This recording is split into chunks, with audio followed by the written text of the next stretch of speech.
السلام عليكم ورحمة الله تعالى وبركاته. مرحبا بكم في قناة شيوات سمية سندس ديدي الساقية الحمراء. نتمنى أنكم تكونوا بخير وعلى خير وفي تمام الصحة والعافية. وصفة اليوم إن شاء الله غتكون عبارة عن الخبز المنفوخ أو الخبز الفارغ من الداخل الخاص بالساندويتشات. وصفة سهلة وسريعة التحضير ومقاديرها كيف غتشوفوا معايا بساط جدا. وكيف كتشوفوا ما شاء الله كيجي خبز اللي رطب وفارغ من الداخل، شبيه نوعا ما بالخبز العربي اللي كتحضر به الشاورما ولا حتى المخمر العادي ديالنا، غير هذا تيجي بشكل طولي تيكون مناسب جدا للساندويتشات. نتمنى انكم تتبعوا المراحل من الاول حتى الاخير باش ينجح معكم. واذا كنتوا اول مره كتزوروا القناه مرحبا بكم، اشتركوا وفعلوا زر الجرس باش توصلوا بكل جديد الوصفات. وكالعادة نبداو بالصلاة على رسول الله، اللهم صل وسلم وبارك على سيدنا محمد وعلى آله وصحبه أجمعين. نبداو على بركة الله بالمقادير اللي غادي نحتاجو فيها. أولا نصف كيلو من دقيق فرينة البلدية، ملعقة كبيرة من الخميرة الفورية، ملعقة صغيرة من الملح، ملعقة من العسل،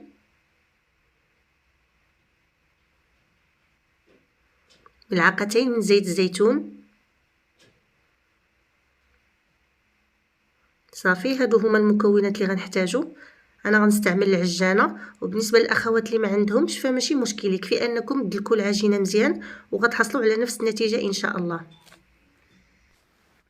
كناخذ الماء الدافئ وكنبقى نضيفه بالتدريج حتى كيتجمع عندي العجين اللي خاصو يكون رطب وخفيف بحال العجين ديال المخمار العادي. ما تكثروش الماء حتى تجيكم العجينه خفيفه بزاف وما تخلوهاش عاود قاصحه. صافي، هنا العجين عندي تجمع، فغنضيف غير القليل من الماء ونخليه حتى يتدلك مزيان. في هذه المرحله العجين كتكون دلكات مزيان، انتوما كتشوفوا القوام ديالها رطب، فكناخذها ونحاول ندهنها بالقليل من زيت الزيتون، غير بهذاك شويه نيت اللي تبقى في هذيك الجبيبينه اللي كنت دايره فيها الزيت، هكا باش ما كتنشفش العجينه وتشكل فيها قشره من الفوق. صافي، ومباشره كنغطيها بالفيلم الغذائي ونخليها حتى ترتاح عاد نولي نخدم بها. هنا من بعد ما ارتاح عندي العجين كنزولو الفيلم الغذائي وصافي كنبدا نشكلو مباشره. حاولوا ما يكونوش الكويرات ديالكم كبار بزاف، لان من بعد فاش غتجيو تشكلوهم بالطول غيجيوكم عاود طوال بزاف. المهم هاد الكميه ديال الدقيق اللي درت فانا شكلت منها 11 قطعه ديال الساندويتش. كندهن يدي بالقليل من زيت الزيتون ونعاود ناخذ كل قطعه ونعطيها شكل طولي بحال ديال الميني باغيت. غير بهذه الطريقه كنحاول نروليها شويه ما بين يديا وكنولي نحطها. صافي، كنبقى مستمره بحال هكا مع جميع الكرات حتى كنكمل الكميه اللي عندي كامله. كنرجع نغطيهم بالفيلم الغذائي وكنخليهم حتى كيختمروا شويه، عاد من بعد كندوز باش نشكلهم. وفي هذه المرحله كيف كتشوفوا قطع الخبز ديالنا اختمروا، فكنزول لهم الفيلم الغذائي وكناخذ كميه قليله من دقيق فرينه البلديه غنستعين بها باش نطلق قطع ساندويتش. هنا خديت اول قطعه، كنرش القليل من الدقيق فوق سطح العمل وكناخذ دلاك ونبدا كنطلقها بهذا الشكل الطولي الموضح في الفيديو. السمك ديالها خاصو يكون متوسط، يعني ما تطلقوهاش بزاف حتى تولي رقيقه، وفي نفس الوقت ما تخليوهاش عاود غليظه بزاف لحقاش الا بقات غليظه ما غاداش تنفخ فاش تكونوا طيبوها. نعاود معكم قطعه اخرى بنفس الشكل حتى هي كنرش شويه ديال الدقيق وكنطلقها بسهوله كيف كتشوفوا، لان العجينه اختمرت ومرتاحه فبسهوله كتطلق.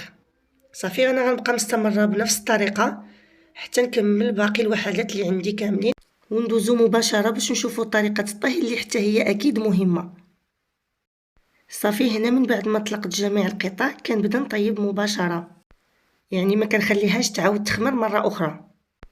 كنبدا باول قطعه، يعني بداو باول قطعه طلقتوها ومن وراها الثانيه وهكذا حتى كتساليو الكميه اللي عندكم كامله. وبالنسبه للمقله خصها تكون سخونه مزيان والنار تكون متوسطه. وبمجرد ما كنحطوا القطعه ديال الخبز فوق المقله كنسناو عليها غير شويه وكنقلبوها على الجهه الثانيه وكنبقاو نكرروا نفس العمليه حتى كيطيب تماما، يعني حتى الجهه الثانيه كنخليوها غير شويه وكنعاودوا نقلبوها مره اخرى وهكذا بحال الطريقه اللي كنت قاسمت معكم في الفيديو ديال المسمن، يعني نفس المبدأ.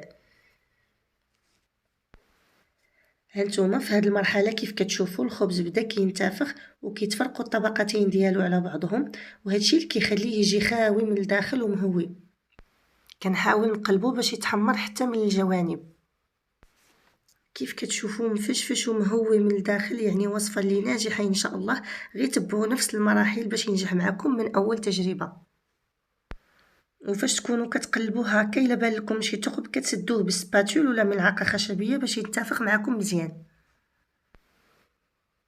نصور معكم قطعه ثانيه عن قرب باش توضح لكم الصوره اكثر. حتى هي بنفس الطريقه كنبقى كنقلبها على الجهتين بجوج حتى كتبدا كتنتفخ. واللي كنأكد عليه هو ان النار ما تكونش ناقصه بزاف، خاصها تكون متوسطه او فوق المتوسطه بقليل باش كيتنفخ الخبز مزيان وكيتحلوا الطبقات ديالو. الا كانت النار ناقصه ما غاديش يتنفخ معكم الخبز.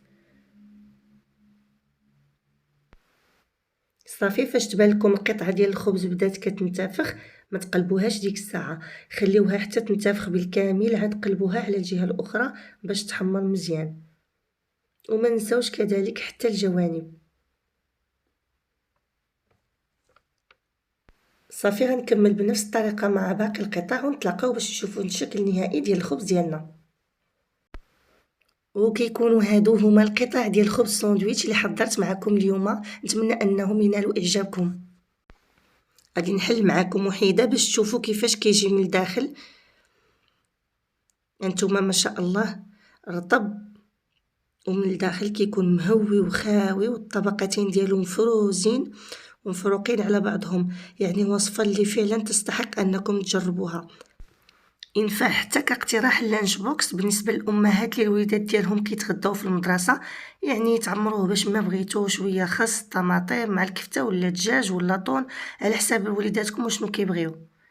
وقبل ما نودعكم نبغي نقول لكم استسمح على البحال اللي في صوتي مع هاد التقلبات ديال الجو، مره بارد مره سخون، الحمد لله على كل حال.